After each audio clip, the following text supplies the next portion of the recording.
appreciate you staying with us on the program this morning. It's time to get the conversation quite earnestly on the road this morning. It's a whole lot of issues we should be talking about as far as Nigeria and governance are concerned, but we've got to start from somewhere. So I'm joined by two gentlemen already to have this conversation this morning on the program. Just to my immediate left here, I have a legal practitioner, Peter Ejiofor. Thank you for coming on the program. We appreciate that. And next to him is someone I would rather call a political economist, and is a very articulate public affairs commentator, no other person than Chris Odiase. Thank you for coming on the program as well. Thank you for having me this morning. Hopefully we'll be joined right in the middle of this discussion this morning by another very articulate lawyer, Matthias Obayuwana. But let's put the conversation on the road, gentlemen, shall we? It will appear elections, 2019 general elections, are drowning some salient issues about which we should be having conversation right now. It will appear because the 2019 general elections have become, for want of better words, issues of prominence beyond anything else, over and above anything else. We are neglecting certain other very pressing issues we should be talking about as it stands right now in this country. Let me begin with you, Barrister Ejiofor. What exactly are the issues that agitate your mind when you sit down, take a minute or two to think about Nigeria? Yes, there are so many. But basically, you like to look at the basic things that we need for life. Right. We need to live. We need to be protected.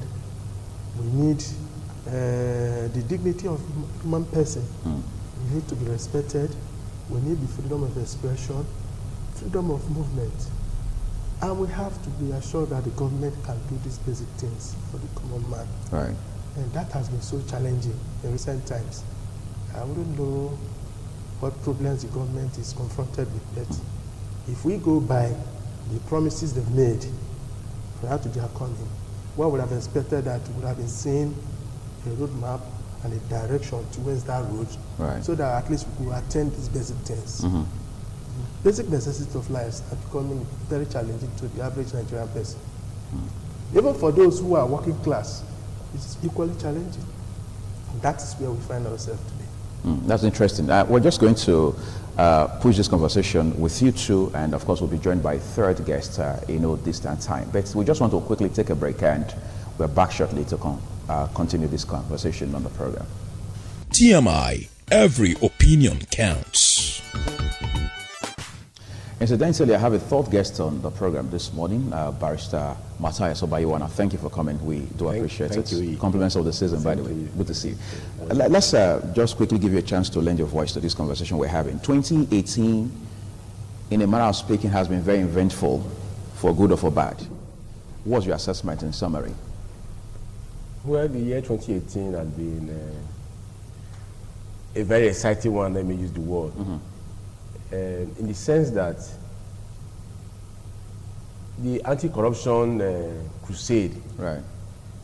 whether or not arguably being said that it is one-sided, you know, but that consciousness has been reawoken in our people, especially those in the public service or public sector, to realize the fact that it's no longer business as usual.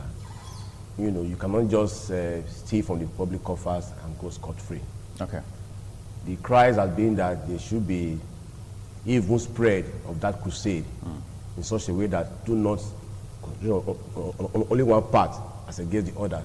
As often said by Sheikh Sani, don't use shelters when it is convenient, and use deodorant, you know, on the others. So use the same basis. So we expect more of that even spread. Okay. 2018 also, you know, characterizes the cries against nepotism. People complain that the appointments to public offices have been one-sided. Arguably, some said it's square pegs in square holes. The man knows the best hands that he wants to work with. That is why he's picking them the way he's picking them. Others say no. There are other better hands in other regions. For recently, the National Assembly had to refuse an appointment confirmation because there was no even spread. You know, so that also is an issue. The issue of insecurity is another. You know, people dying every day. Zamfara is also boiling now, to speak. Right.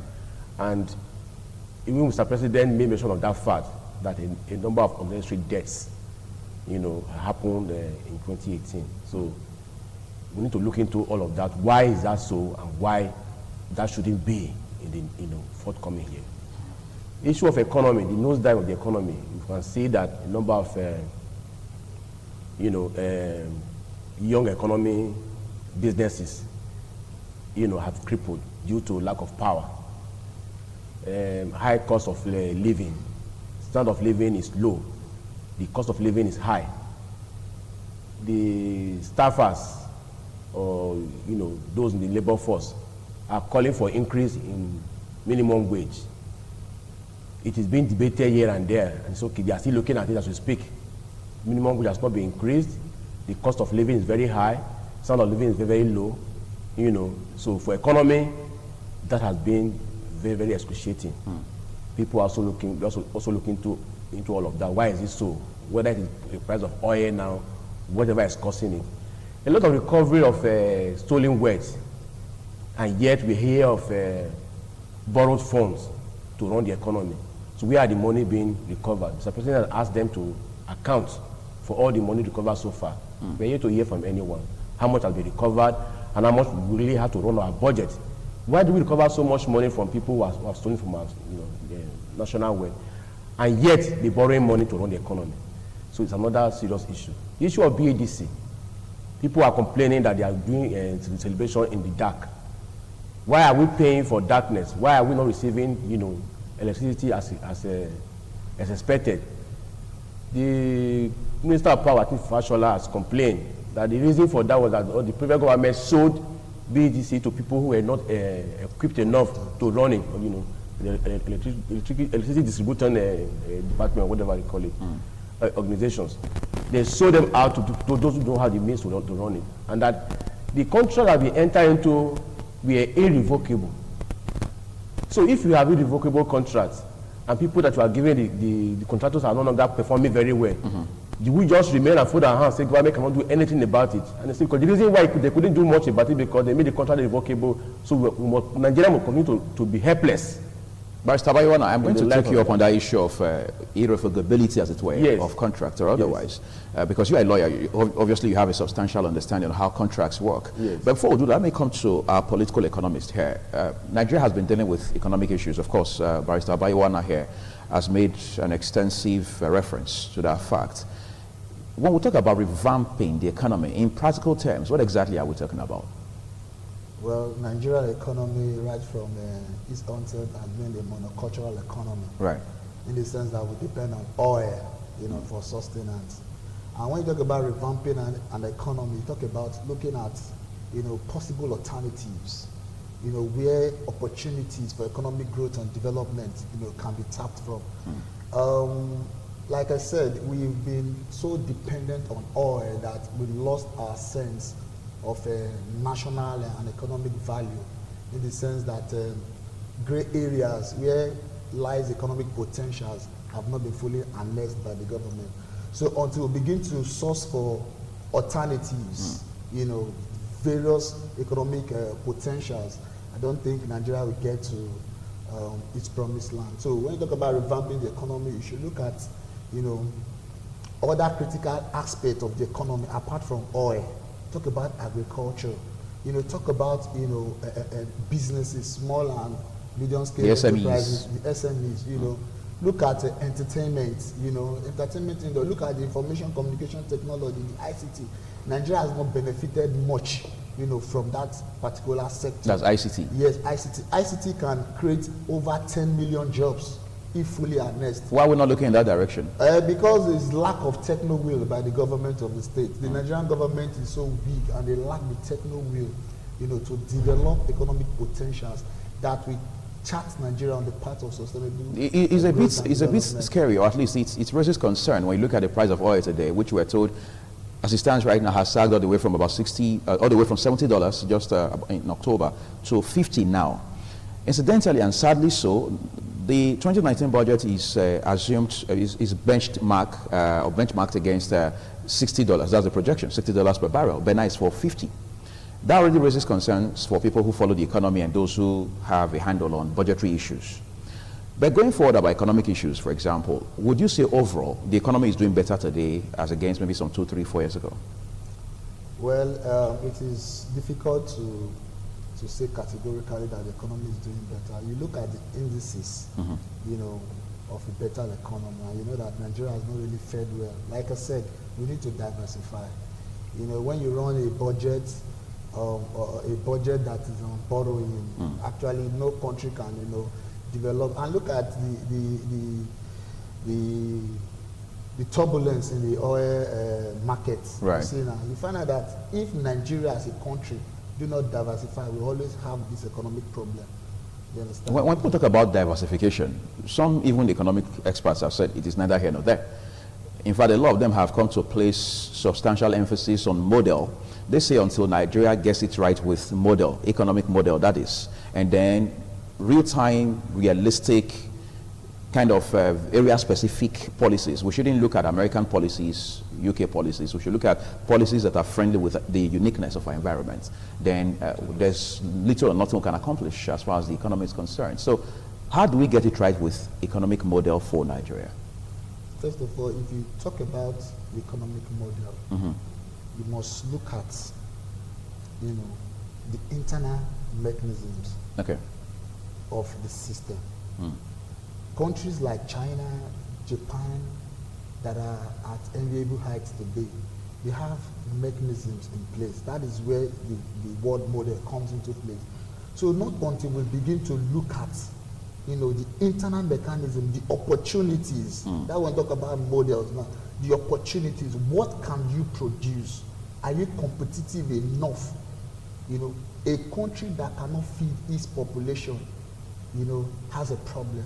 So when we talk about model, economic model, we should be looking at how, you know, the various, you know, internal settings, you know, talk about local entrepreneurs, are you getting it? Local manufacturers, you look at how small scale, medium enterprises, you know, how they can be enhanced, you know, locally within the context of our economic policy.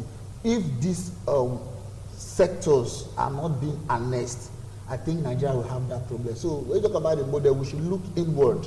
The model, Nigeria is an extroverted economy. We depend too much on goods and services coming out from other parts of the world. So local production is on the low. Yes, on the low. So if we don't, you know, develop that internal mechanisms for self-development, Nigeria, which means as we look inward, we also need to expand capacity. Yes, and that's why the happenings in the international system, the rise and fall in the oil prices is affecting the Nigerian economy because there are no internal mechanisms, you know, for sustainability. Let's do a bit of politics, Barrister Ejiofor.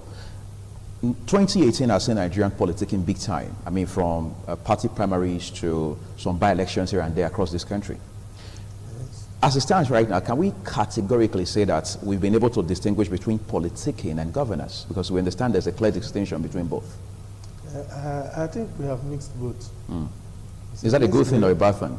We don't have a clear-cut dichotomy between both politics and governance. And that is where we are faltering. That is why the government is having issues. And most of the time, they have good policies. But when you now marry those policies with politicking, you dilute the process. You can't get the desired result. You understand? Right. When you politicize, maybe some programs you have in mind, all this long, you've not done anything for 3 years. And then towards the election, you begin to do some kind of loans and grants to people. I mean, what are you trying to tell the people? You are trying to tell them that there's easy money, just take it because election is coming. And after that, you close the shop. There must be a process in ground which you must follow scrupulously. Which you must follow without, let me give you an example. You have the TSA, for instance. Right. It was an idea muted by government before now.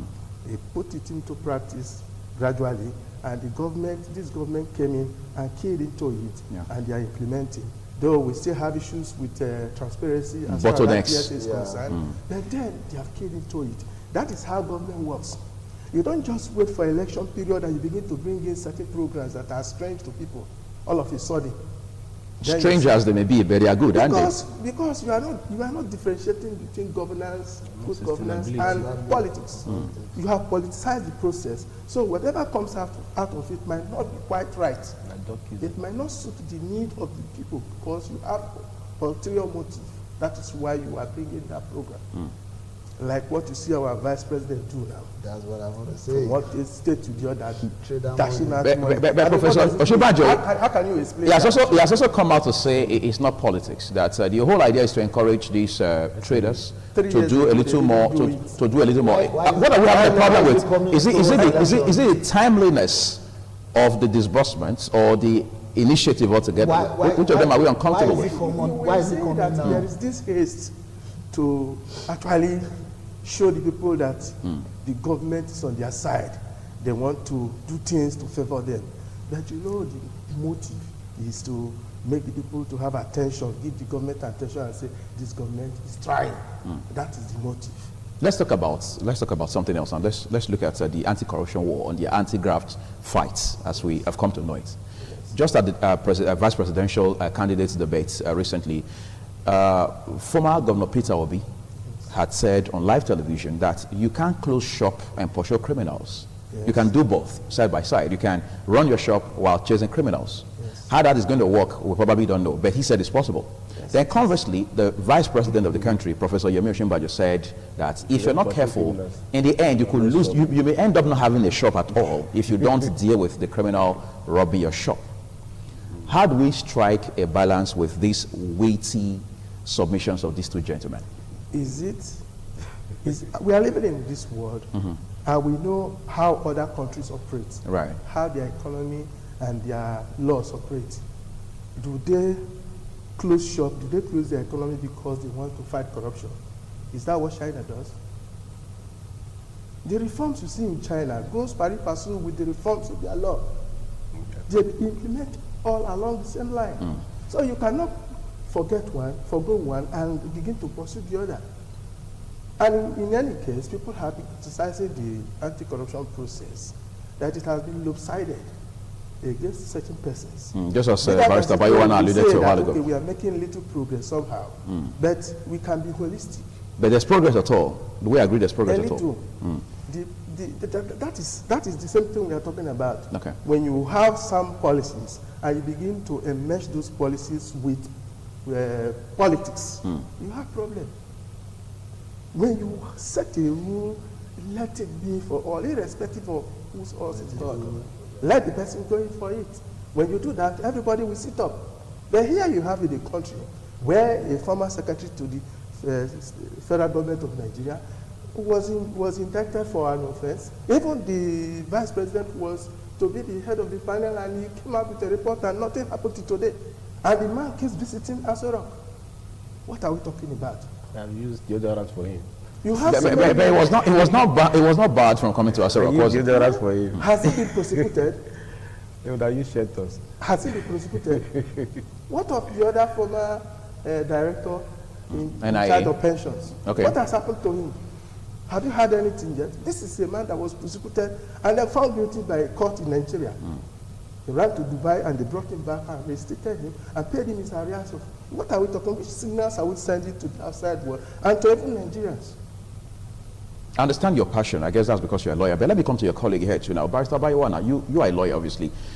A lot of persons have faulted our laws on many fronts, especially when it comes to this anti-corruption war. Some persons have even said that we need to tweak our laws in respect of, in light of the need to fight this corruption monster as quickly as possible. In fact, I've heard lawyers say things like the EFCC and other anti-corruption agencies, so anti-graft agencies, do shoddy business, do shoddy work when it comes to investigation and prosecution. But how do we get it right with the laws? Because the rule of law has always been a song on the lips of lawyers and even non-lawyers. How do we make all of this, beat this whole thing into perspective and make sense of it? It's a political way. Political way to fight corruption. Right. Headlong has to be there. Those in charge of administration should ensure that the war is fought, without regards to whoever is involved, whether it's your person, whichever political party you belong to. The laws in our country are very sound laws. recently the Supreme Court, I think in the FRN and Dauda, I'm not mistaken, came out with the position that if you are living above your income and you are called upon to explain, how you came about that wealth, the burden is on you to justify the wealth that you are peddling.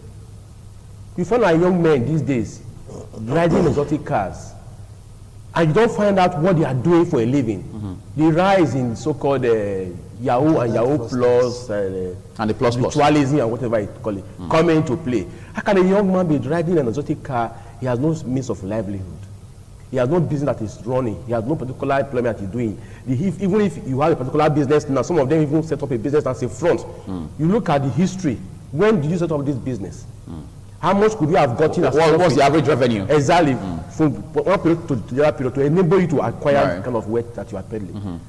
Nobody asks any question, but it is there in our law, under the criminal procedure law. The police could arrest anyone to ask you to justify the wealth that you are peddling. If we start from there, I'm sure all other bigger politicians, will also come to answer. Supreme Court has also given attention to that now. So you have the burden of proving. So the idea of police not being able to investigate properly, it makes the job even easier. I see a man riding, living so much in affluence, and I know, the means of maybe it's what they call politicians. I know what particular word they use for them. They don't have a particular job they are doing. They are just living on politics. And then you have so much work. The next question should be, what do you do for a living? Right. Politicking is by itself, it's not an employment, it's not a job. So if you're a political jobber, what do you do for a living to sustain this work? How much is giving you this money? Where the money coming from? They should find out about that. Find out about, you have a profile on every individual. It does that, and find out why you are living the way you are living. When you begin to do that, every other person, every other thing will fall in check. You say that you leave all of that. You say police should do the investigation. They are not doing. They are doing shoddy investigation. That is why they are failing in court. No, it's very easy. The burden is on him. It's like a street liability offense. If a person is found in possession of a firearm or any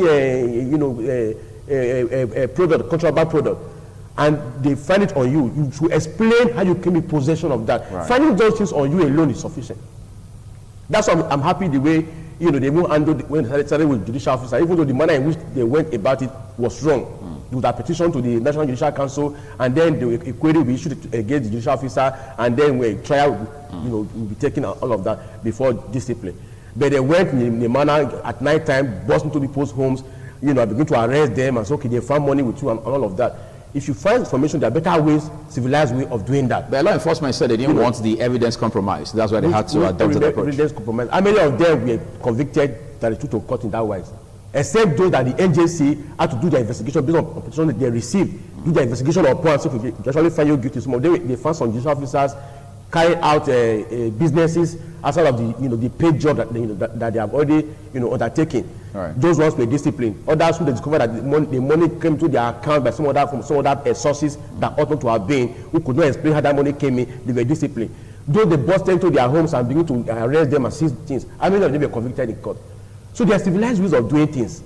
So if they want to actually fight their war against corruption, it should be holistic. You should not use shelters and the other, as used by social sign popular phrase now, to say, oh, if you're my man, I give you a pat on the back. If you are not, then you must suffer the consequences. So we must begin to zero in on this, because our younger generation, which we call the future of Nigeria, they are watching and they are learning fast. If I am having young man who don't want to do anything, you learn secondary school, you learn university, you are thinking of living big. You are hiring some other person who have been in civil service, who have been in business for many years. So this man is driving on a particular vehicle. I want to ride on a bigger vehicle. And you see them striving together. They actually get that kind of vehicle. Their parents will even hate them. Police officers on the road will even hate them and take something from them along the way without stopping to a young man who owns this vehicle. It belongs to me, it belongs to my father. Who is your father? And how did he come about? You start investigating from that point. Oh, show me your phone. How many people do you have in your phone? Okay, there's a white man on your phone. Then, okay, now let's go to ATM point, give me some money and all of that, and go scot free. No. You first of all, that person, you investigate him thoroughly. And when they cannot justify that offense, take him to court. The law is there on that issue. When that person goes to court, the burden is on the person to go and justify how that money came into his possession. In court. So your case is made easier. So you don't do all of that. So there's no political will to this fight against corruption. If there is, we will not be where we are today. We would have gone far, far ahead. The China approach for me is better, even though people are complaining that it's extreme. Yeah, it's extreme. That why the best is working for them. So we must show some examples, and showing that examples need not be giving a part to some and giving a deadly blow to another. Everyone who is found guilty must pay for it. This economy must move better. Nigeria must move better. We are the most populous in the world, the most populous in Africa.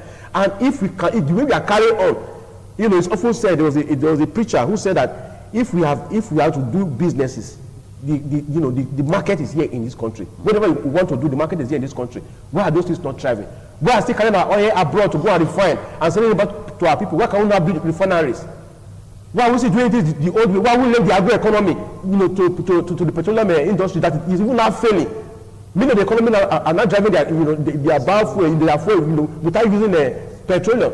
Why are we not diversifying? Where's our wind energy? Where are the hydro energy and all of that? That we can use, to power our system. Why is this not working?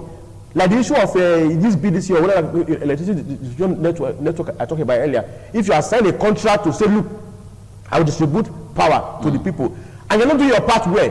The issue of Patterson's surrender, which will cause sensitivity of the contract, that issue can be watered down. If you cannot play your own part well, you cannot urge your mate to play my own part. I've given you a contract. The reason why I gave you this contract to do X, Y, Z, and there's no power to distribute. You are refusing to distribute the power. You are giving estimated billing to people without giving them meters. And by the law, by the contract that you sign, you're supposed to give people meter their houses and ensure that there's enough power distributed. And you are failing your own part. My brother, I will revoke that contract. What do you mean by is there a window in law to do that? There is a window, yes. All parts will play their own role. If you are a party in the contract, I have a party in the contract, I will play my own role. Patterson survivor means parties are bound by their contract. I play my role, you play your role. If you fail in your own life, I also fail in my own role. Two roles cannot make a right do, but we can take ourselves to the law court, to arbitration. Let them look at this issue, whether or not you have a right to refuse to perform your own role under the contract. Then whether you now stand as moral justification or legal justification to insist that I should allow you to continue to run the economy the way you are running it, when it is affecting the people. Recently, Governor worked out the BDC woman when she came into the government house. So what are you doing? You are frustrating my people. Look at the news a few minutes ago. I was listening before I came here. Somebody was using charcoal and using fan. That's a tailor. In order to power his what they call it pressing iron, and he said what to deliver on time. Yeah, on time. Say what can I do? Say I must go back to the forefathers era in order to enable me deliver on time at 20 years. A time like this, it's simple power. People are opening barber shop. What they call it, the so-called SMEs. They require power to work. There's no power to even for us lawyers. There's an issue we've had in front of us. I mean, when you look at the power sector, there's what they call a value chain. Yes. All the way from generation to transmission and then, of course, down to distribution. Yes. We have 11 discos scattered across this country. Discos have always said that the problem is from transmission. And there's this argument back and forth between both of them. But ultimately, the average Nigerian man wants to have power. Yes. But let me come to you now. They must get it right, whether it is transmission or distribution. Yes. Whoever ultimately there should be constant exactly. They must be on the same table, on the same page. If anyone fails, that person should be injected and bring some other person who can get it. So your final submission, what you're saying is the idea of contracts being irrevocable, yes, does not fly. It does not fly at all. Okay, let me talk to Odiase now. Is the fight against corruption feasible? Because some persons have said that we're wasting time. We should deal with more pressing issues in front of us rather than waste time and energy or other very valuable resources pursuing the fight against graft. Is it feasible? Is it sustainable? Is it even realistic in any case? Well, the Nigerian case is quite unique in the sense that the fight against corruption has been more of rhetorics than action. Okay. If you want to fight corruption in any democratic system, you come out with reforms, policies and programs. For example, the Treasury Single Account, the TSA, that's one good policy of fighting corruption. Corruption is not when you arrest your political opponents, confiscate their assets, ban them from traveling outside the country and all that, put them on the watch list of security and all that. That is not how to fight corruption. But it's part of it, isn't it? No, that is intimidation. That should come as the last resort. You understand? But in the Nigerian case, we find out that corruption has become a political tool to fight political opponents. So if we must address the issue of corruption, we must look at reforms, economic reforms, bureaucratic reforms, What is happening in the Nigerian civil service? Bureaucracy. For you to get a document signed, you have to pass through hell, you know, see the director, see the secretary, see the P and the rest. In this era of e-governance, where you can just do some things online and nobody is even aware. So we must embrace global best practices in an attempt to fight corruption by looking at reforms. We must reform our institutions. We must reform our bureaucracy. In fact, the world is no longer talking about bureaucracy. Bureaucracy ordinarily meant to fight corruption, to address the issue of corruption. But in Nigeria, bureaucracy has been adjusted. Rather than fighting corruption, bureaucracy has been an instrument of corruption. There's also been an argument that because the system has been weakened on purpose by politicians. Do you share that sentiment? Of course, but the system has been weakened, but even the institution itself, that's why without reforms, institution cannot be strengthened. You need reforms to strengthen institution. You understand? In the situation whereby the executive displayed some free radicals into the system, the appointment, the sack, the hiring and firing of public officials is solely an executive function. Then you have, you know, corruption in such a system. But when we have a process, you know, in the appointment and dismissal of a public official, I think that will also reduce, you know, this executive gangsterism and all that is associated with appointment and dismissal of public officials. So we need reforms. We need institutional reform, bureaucratic reform, civil service reform. There's a lot of corruption going on in the civil service, even more than the one we are saying among politicians and the rest. Just go to any ministries now and get some document. You know, one institution baffled me. You know, someone wanted to sign a document and the court was on strike and the document was still signed. So the question is, how did they signed? How did they sign the document? And it wasn't a notary public. So how was the document signed? It means that some persons are even still behind, still working, and why the court is on sector. So we need a lot of reforms. We need to change the status quo. We need to change, to refine the system. The Nigerian system has been contaminated with so many, you know, hills that need to be refined. If we don't get that right, I think the fight against corruption will just be a fiasco. Barrister Ejiofor, let's look at two things quickly. A lot of persons have said vehemently that what we're dealing with in this country across board is a systemic problem. All right, and then in the year 2018, more than ever before, what we've heard is cabal here, cabal there, cabal in the power sector, cabal in aviation, cabal in oil and gas, cabal everywhere. Yes, how do we begin to address the issue of cabal as a people and as a government? When you have weak institutions, you have strong men. Wherever you find weak institutions, you have strong men. And wherever you find strong institutions, you have everybody conforming to the law. It's a small court that convicted an ex-governor in Nigeria, convicted him in London, one of the smallest courts. All the way from Nigeria to London, no court was able to convict him. But he was convicted by one of the smallest courts in London because of the institution. If you allow NNPC to work the way it should work, it will work well. If you allow the EFCC to work the way it should work, it will work well. Let me give you an example.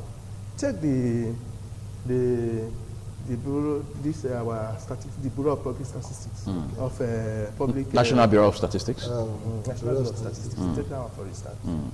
You know, by their orientation and program and then the establishment, they are insulated from government. So they're supposed to be independent. Yes. Just like you have the central bank today through their enabling law. If you do that for most of the institutions, they will be able to go far. But a situation where one executive somewhere is getting orders and threatening the head of that institution, you have problem. The very day you empower the EFCC, all the politicians, including those that are in serving government and those are in opposition, all will confront. Yes. Do it. Let them do it. Will they have the will? We have been talking about political will. That is the problem we have here in our country until we do the needful. If we don't do that, we go nowhere. The ICPC, the EFCC, all of them, go and read the Nigerian Police Act. One of the best laws you can even think of. Why is the Nigerian police faltering? Because of institutional problem. We have not allowed them to work. Either we deny them good training, or we deny them funds, or we deny them their incentives, and then we politicize this. If we are going towards election, we now increase police salaries. I mean, we really have to tell ourselves the truth and build this nation. Nigeria is a great country, and I believe in Nigeria. And I also believe that those who are going into these positions as our leaders also have this lofty ideas. But I don't know where we are getting it wrong. It is something that we have to do as a collective. Let's tell ourselves the truth. The earlier we do that, the better. Look at Rwanda. Rwanda did not need all the judiciaries in this world to prosecute their cases of genocide. Even people with their education were co-opted into the position of judges, magistrates, or something of that nature. And they were able to dispense justice. And you see Rwanda today, everybody minding himself and conforming with the law. They prosecuted all those cases, and then nobody was protesting from one place to the other about the justness of these laws. That's what we should do in Nigeria. We don't need PhD holders to become judges before we can get things right. It's a question of allowing the judges, the institutions to work properly. That's what we need. How about the position of some people? Look at a situation where our own institution is giving us, National Bureau of Statistics telling us that this is the unemployment rate, a government institution telling us that this is the unemployment among the youth, and the government is coming to counter it. It's shameful. It's shameful. Instead of the government to say, okay, how do we address it? With this information at your disposal, what do you suggest we should do? We now have wrangling here and there. Is that how they do it abroad? They go abroad every day. Is that what they go to learn?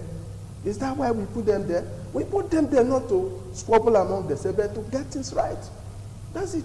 So the position of some people that we place partisanship over patriotism. Exactly. You agree with that, right? Yes. But how do we begin to get it right with patriotism? Because it appears people are becoming increasingly less patriotic in this country right now, and that's worrisome, isn't it? That's the issue we are discussing right here now. How to get things right. Right. What it takes is, let us use the Edo State government, for instance. I give a lot of credit to this governor. He may have his failings, but I think for once, I have seen somebody in the mood of that P2B when he was the governor. I don't know what he is today, but then, that is what we want in Nigeria. That is the kind of leaders we are looking for in our country. Those who will work for the country. Imagine on one occasion, one local government chairman made a statement in a public forum. He said that the governor encouraged me to contest as governor, as a local government chairman, because he saw that I was doing something selflessly. And he said, these are the kind of people we want to come and work for government. I'm talking of the Kubaha local government chairman. Go and see what he's doing. For a very long time, we have never seen local government grading roads. But go and see what the man is doing. Even distributing transformers. That is how government should work. You have seen this governor doing roads here and there across the state. In Benin City alone, in GRA and everywhere. And he's not making noise about it. That's the kind of government we want. I think he should be commended to the federal government. We should be voting for people like that in this country. That is how patriotism will come. If you are an Edo man, you should be proud of being an Edo man. There may be challenges, no doubt. But then you can see that visibly the government is using what you have to do what you want. That's it. We'll talk about patriotism, Barrister Baiwana. I've spoken with brilliant academics, and they've said that one way we can get it right is to be able to strengthen civic education. We should go back to the classroom. Because you look at a country like, go to Asia, look at a country like Singapore, for instance, where a child completes elementary education, primary education as we know it here. The goal is to be patriotic, to fall in love, as it were, with the country, yes, to do things in the overall of the country, as they will say in the US, for the people, for the American people. But we don't seem to have that culture in this country. So a lot of persons have said we have to get it right from the school level. The children have to learn patriotism from the school level. But again, there's also a converse argument of how that politicians themselves are not positive role models enough. So if they cannot model patriotism as presidents, as governors, as senators, and representatives at the state level, at the local government level. So then it means these children coming up will, in most likely not have the chance to learn how to be patriotic. But is there any hope in sight as to us, as a people, getting it right with patriotism? There is hope. An example was given now of Governor Baseki. Right. I heard from a friend, a level source, that he has given away part of the security votes that other governors were pocketing to service, pensioners, those who were owed salaries, pension and all of that. You have found out that these persons were also much, and there's still so much money, with him. But the security vote that is meant, whatever think it was meant for, that was only for the use of the government and all that. Right. So take a part of it to service these pensioners, to ensure that they are well taken care of. That is patriotism, self-denial to ensure that for public good. For public good, that is patriotism. I learned of some other person in the past who I think a boat capsized, and then he was the only one who could swim. He went rescuing as many as possible, but the last run that he was to take, he died in the process. That is patriotism, self-denial. I can save myself, but what about others who cannot save themselves? Do I just sit back and watch them, perish? So the same way, I can enjoy security vote, but pensioners are out there not having money to take care of themselves. The economy is bad. The money coming into the state is dwindling. What can I do? Okay, take out this security vote and take care of their needs. That's patriotism. So if you have many of that in our society, the society will be moving forward. Yes, I agree that they should teach our young ones in school, civic education. Right. They need to put the country first, to put society first. When you are giving, any portfolio to handle, don't put yourself first. What other people call self-ocracy, stomach infrastructure. They put him in the position, the next thing is only yourself, me, myself, and I. Then if you don't, then when you now go beyond me, myself, and I, you then look at your own immediate family. Nepotism. You look at some other person and begin to call them. Other people who are in need are around you, you don't care. Call my people, call those that I know. That is not patriotism. So when you are put into a particular office, there must be self-denial. You must be ready to serve the people. There must be industry. There must be integrity. There must be character. So those kind of persons that we should all look out for in governance. So if starting from the school, if you are a prefect, in the school, there are certain privileges that you enjoy as a prefect. You must deny yourself of those privileges as much as you can, and ensure that the people you are piloting, that you are leading, are comfortable. If they complain that the environment is untidy, they are not having enough amenities to work, you must report that to the teachers, the head of schools, and ensure that things are taken care of. Not that they are praising you up, Mr. Prefect, they are hailing you, and you are happy with that hailing. You are carrying your shoulder up and down. The people are complaining to you about what is happening. You go to the classroom, they will tell your class teachers about the complaint of your student that you are leading, starting from the school. So they may be hailing you, thank you very much, sir, for all these accolades, but my people are complaining about XYZ. That is patriotism. So you teach them from scratch. So that when they now grow up, you say teach you teach a way, the way it should go. When they grow up, they will not depart from it. So teach them this way they should go, and then for our politicians, they must also lead aright. The way they are carrying on, the way they just, you get into public office, whatever money that you get, you take the money out of this country, you take it out there. Tony Blair, a few years ago, said the streets of London are not paved with gold, and people should return back home. And the question was asked, if they are not paved with gold and say that Nigerians are particularly corrupt, does not take two to tango? The money they steal from this country, where does the money go to? It's not these foreign countries, Britain, France, and all of that, they keep this money. Are you not aware that this money you are bringing in does not belong to you? You are a public officer, you bring money to this country, you stack in your personal account, you store a government saving. I don't know where a particular government will submit the sovereignty to another government of another country to go and be saving in their country.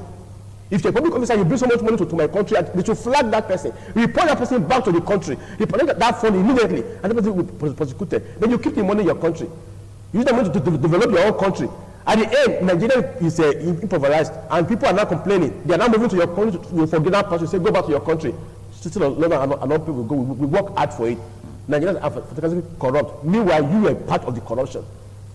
So our people will begin to learn the right way of doing things. If at all you must, you are using whatever resources, for the public coffers, use that money to invest in this same country. If you do so, you have employment. You generate employment. You generate job in industries, and so many other things. Development will be going on. Look at Kada Plaza now. Somebody said he went to Kada Plaza. I watched in the news, and he said he felt like he was in Dubai. He may not have been to Dubai for once. He must have seen that on the internet or seen that in the news. But he saw the facilities there. And he said he had a nice time with my family at Kada Plaza. It looks as if I was in Dubai. So we can replicate that. We can replicate that across the country. So if you are businesses, if you are businessmen here and in this country who can replicate that in so many areas, do you think our youth will be hustling to go abroad? If they are industry to work in, you think they will be going abroad? We have seen motors. We have so many other local industries that can manufacture things. What can we encourage them to do more of these things? Why will you take the money and repatriate the money abroad and hide it somewhere else? As we speak, they're still repatriating stolen funds. The so-called Abacha loot, they are still taking it back. Only one man. What about other people that don't be zeroing in on? And then the governor now asked the president now asked give account for all this money that are being repatriated. As we speak now, we cannot get any account. Nobody can tell us how much have been brought back to this country. We still in our country on borrowed funds. So is that our patriotism? So we must be really patriotic. We must have that political will to effect the change that we need. If a leader is not performing well, we should look inward and look out for those. I'm just going to allow Jase to add to what you have said, because in a nutshell, he has made two incisive points. He has talked about qualitative representation. He has also talked about exemplary leadership. Yes. We must lead by example. We must show the way for those coming behind us. You want to add something to that quickly? Let me lend my voice to what you are saying. Patriotism is far beyond civic education. You should look at the reward system. Right. How does the system reward heroes? Take, for instance, my uncle composed the Nigerian national anthem, Bernard Jase of blessed memory, on the 1st of October 1978, composed the Nigerian national anthem. And in 2014, part of the recommendations of the National Conference under Jonathan administration, they came up with scrapping of the national anthem. And I looked at myself, is scrapping of the national anthem a problem to Nigeria? Or our corruption, or the various insecurity or the challenges confronting the Nigerian state, was it a product of the national anthem? And I looked at it and said, well, Nigeria, we are not sincere. So when you talk about patriotism, you should look at the reward system. How are heroes rewarded? Up till date, even there's even no post, what the posthumous award for him. Look at people who are being given the national awards. They are people of the same political patronage, people of the same class. But if you are talking about patriotism, you source for heroes. There are so many unsung heroes, people who have done greatly for this country, people who have worked, without itches in their thighs, civil servants, poor pensioners. Make them rewarded. When you talk about national award, look at these persons and you reward them. By then you are creating a scenario that even the society or the system recognizes diligence and hard work and commitment to national service. So it's far beyond civic education. Those days, and even like what my friend just said, patriotism. Quality representation. How many of our representatives can boldly recite the national anthem? So that's a factor. So because they cannot even recite the national anthem, they cannot be patriotic. Look at the first stanza, the second stanza, beautifully composed. Where is the man that composed it today? All they could say or tell the family is they should scrap the national anthem so that another committee will be set up to compose the Nigerian national anthem. Is that a good reward system for coming from? Let's talk about insecurity quickly now. I mean, that has become more concerning, more than ever before. Zamfara now is one area of concern, all right? We're gradually moving away from Yobe and all of, the Borno area, the core northeastern states. It's spreading, as it were, and the president has expressed his concern over this issue. We don't want to go into the rigors of how we got to where we are today, but do we have the right approach from where you're standing? Do you see us having the right approach to fighting insecurity across this country? Because it's not just restricted to the northern part of Nigeria. You have pockets of violence and core elements of insecurity across the country. The issue of insecurity has been a national issue, especially in recent time in Nigeria, and the approach at which Nigeria is handling the security challenges is not formidable enough. We need to restructure our security architecture. A situation whereby, we don't have security agencies that can foil attempts, but rather, they can make arrests after a crime has been committed. So we really need to look into intelligence gathering. And be proactive. Yeah, be very, very proactive and not reactive. Nigeria is a reactive state. It's not a smart system. A smart system is a system that can respond, to environmental threats. Talk about smartphones today. There are some phones, if you take them close to your eyes, you see that they will display some certain characters because they have been programmed to do so. The Nigerian system, our security agencies, they have not been well trained. They have not been well equipped. It talks about in terms of manpower, in terms of intelligence, in terms of logistics. They have not been well trained, to combat the various security challenges, and that's one problem why you keep having security challenges in Nigeria. And secondly, you talk about insecurity. It is a symptom of a failed state. A state whereby the basic means of livelihood has become, in fact, it has become, how do I put it now? Something ordinary people should have has become a gift to them. Like a luxury. Like a luxury to them. So we should look at the economy. The economic bite is harsh. People cannot feed.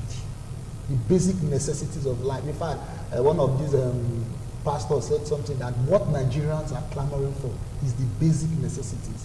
At this era of our national life, they are still talking about road, power, electricity, security, and the rest. Pipe-borne water. Yeah, pipe-borne water. These are, people are thinking beyond. I see, people talking about drones and all that. We are still battling with the basic necessities of life. So when you have these challenges, you are bound to have security threats.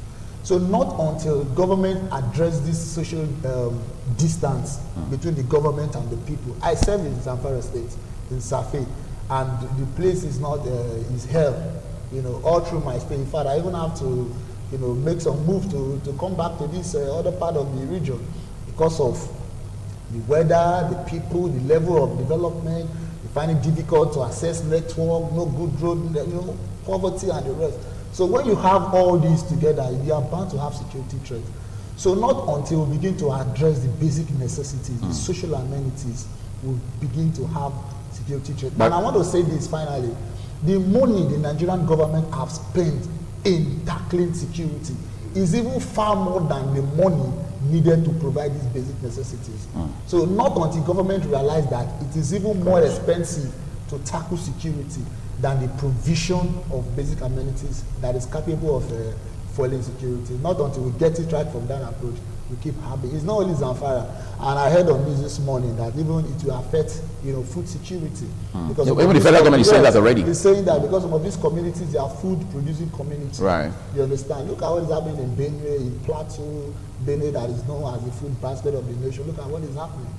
And so if we begin to address these fundamentals, look at the issue of religion, look at the issue of politics, good governance. If we begin to address the issue of good governance, Nigeria will get it right. And security will be an issue of the past. Pastor Jofo, let's talk about insecurity too, because now we're not just looking at the Boko Haram insurgents, which of course security agencies have told us what they do is guerrilla warfare, and that's a bit very tactical and technical to deal with. But then you have the farmer headers clashes here and there. You have all of these communal clashes across this country. What exactly should we be doing going forward to address all of these issues? One of the things I feel we should be doing is training. What is the level of the competence of our military, the armed forces? Training. Hitherto we used to hear or even read papers and other forms of communication that our soldiers are either trained in London, Canada, and to an extent India. Right. When it is, but how many times now of recent have these soldiers been sent out for training? And if we cannot send them out for training, how many times have we brought in foreign instructors to come and train. To help them build capacity. On insurgency, for instance. You know, there are countries that have been engaged in this insurgency curtailment, like Pakistan. So you can have a kind of cooperation with Pakistan and train our soldiers on how to fight insurgency. There are many other countries. I think that is the challenge we have. We have been using conventional method to fight Boko Haram, and Boko Haram have been using unconventional method to fight. And as we speak now, we are even talking about Islamic State in West Africa. They have gone beyond the Boko Haram we know now. That is why there is this upsurge on attack in our military bases. I mean, these soldiers are human beings. They are our brothers and sisters. I have friends among them and I have relations. Whatever happens there happens to every other person, every other Nigerian. We want them to be properly trained, and there should be incentives. When a soldier goes to the battle, he's taking his life for the nation. On no account should his salary be deprived for any reason. Bonuses. That is some of the quarrel, the complaints by these soldiers. And moreover, you have a situation where some of them they have served for 2 years. No rotation. No relocation. You still set them back again to even stronger battlefields. Why? Why don't you rest them and send another? While these ones are there, you train the others, and they're going forward, and you keep doing that. By the time you have even trained enough to be able to curtail insurrection or insurgency in any part of Nigeria. Are we just looking at what is happening in Maiduguri, in that northeast region alone? What of the kidnappings and other forms of crime that we are witnessing across this federation? What of the ones we are witnessing in Zamfara? The pastoralists that are attacking farmers in Benue and so many other places, even in Ondo State here. What are we doing about it? The government has not been able to train our military, the armed forces, how to curtail these insurgencies. These are eternal conflicts, and there must be a mechanism for. Let's take 30 seconds each, gentlemen. 2019 is just a few days away. How do we change the narrative for the better as far as all of these issues are concerned? We have summarized what we are saying here. It is for the government to listen, irrespective of what we are saying. Even if they are annoyed or they have their differences, they can take the best part of what we have said here, harmonize them and put them into practice. It's never too late to start something. We have just given you an example of our governor in Ondo State, whom we are proud of. Why can't the government at the federal level do something of that nature? Why can't one minister come out and become outstanding? Why is it that the ministers are even, I don't understand the ministers. I can't see any ministry that I can commend at the federal level today. I'm sorry to say that. So those people are not even helping the president. They should work, they should do their work and stop making excuses. They should stop fighting the opposition and face good government, face governance, and deliver this dividend of democracy to the people. Let's hear from you, Jesse. Well, as a country, we should have a national agenda, and all Nigerians must subscribe to that national agenda. If we don't do that, Nigeria will keep, floating, and we will not get to the promised land. Pastor Bayo, last words. Well, last point, I want to appeal to Nigerians. It's election year, according to the phrase during Jonathan era, say election not be war. Right. So if you are going there to vote, you have a franchise, use your PVC to vote for the good leadership, and ensure that you avoid violence, because those who lose should be ready to accommodate, whoever has won to accommodate those who have lost, and then the tribunal is there as an avenue, to ventilate your grievances. No one should resort to violence. Right. No political leader is worth dying for, whether or not whoever they are. Their children are out there abroad. So the children of Talakawas that are here in Nigeria, in this country, go there and just exercise your civic duty of voting. Do not be violent in any way. Do not fight for anyone. Do not be, a higher talk for anyone. Just do your own part and vote. And we appeal to those in governance to reward, patriotic Nigerians, as he has alluded to. The young man who died while trying to rescue others, I do not know how much reward he got or his family got. I understand they gave some scholarship to their children, all of that, but they should do much more. So when there's a reward system, and then our leaders are becoming patriotic, and our children are being taught how to be patriotic, we will get it right. For those who are involved in amassing wealth and they cannot justify, the police will do their bit. The Supreme Court has opened the doors. If you cannot justify the kind of wealth you are peddling, then you have already found yourself guilty of committing corruption. So corruption is very easy to fight. So we must have political way to do that. So we must be holistic. But so Nigeria can be great again. Okay, I think that's where we're going to leave the conversation on the program this morning. Barrister Peter Ejiofor and, of course, Barrister Matthias Obayiwana, both of them obviously legal practitioners, and then, of course, a political economist here, Chris Odiase. Gentlemen, thank you so much for coming on the program. We do appreciate it. We hope you enjoy the rest of your day.